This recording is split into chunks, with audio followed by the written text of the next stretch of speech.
Huy Bongo, pabunggo sa daw para ma-realize nimo nga your logic is not logicking. Mayong adlaw sa atong mga igsoong bisdak og sa tibuok Pilipinas. Dadasal po ako kay Tatay Nico ang kanyang kaligtasan, ang kanyang kalayaan at ang kanyang kalusugan.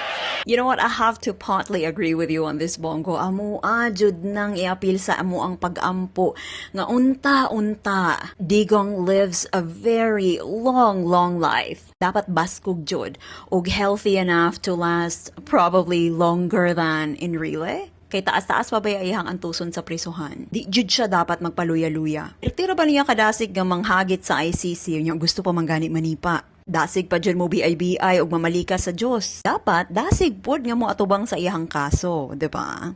Kanabitong sa mga K-drama madungog nato, no? Nehorakopsi, 죽으면 안 되지. You can't die yet without our permission. Dapat ramdam na ramdam mo ang bawat minuto ng paghinga mo dyan sa loob ng selda. Si Tatay Digong naman nagserbisyo sa atin, nagsakripisyo para sa bayan. Hindi na siya dapat tumakbo noong 2016. Pero inaalay niya po ang kanyang buhay para sa Pilipino.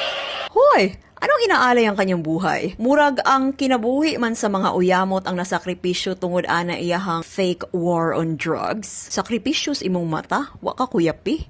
At sana po'y makabalik na siya dito. He is the duly elected mayor of Davao City. Makapaglingkod man lang dito muli sa Davao. Magsilbing mayor. Akala ko ba may demensya? Ano yan? Wala ba kayong GC? Gusto nyo gawa ako? Parang hindi kasi nagkakasundo yung mga statements nyo. He is 80 years old na po. At nahirapan po siyang mag-isa doon.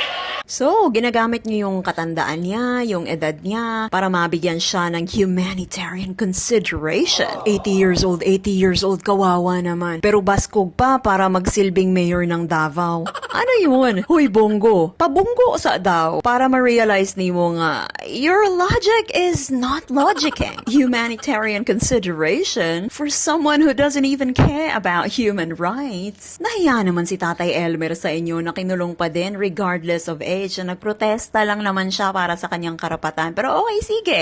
Kinulong regardless of age kahit na may iniinda ng sakit sa detention center. Kasi nga, sabi ni Roque, spokes nung panahon ng tatay nyo, regardless of age, dapat harapin ang kanyang kaso. Pag ordinaryong tao, walay humanitarian consideration. Pero pag sa tatay nyo, dapat may humanitarian consideration for someone with charges of crimes against humanity.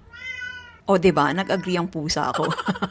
Pag tatay nyo may special treatment, kuyaw. Makapaglingkod man lang dito muli sa Davao hanggang sa kanyang pagtanda. Hanggang sa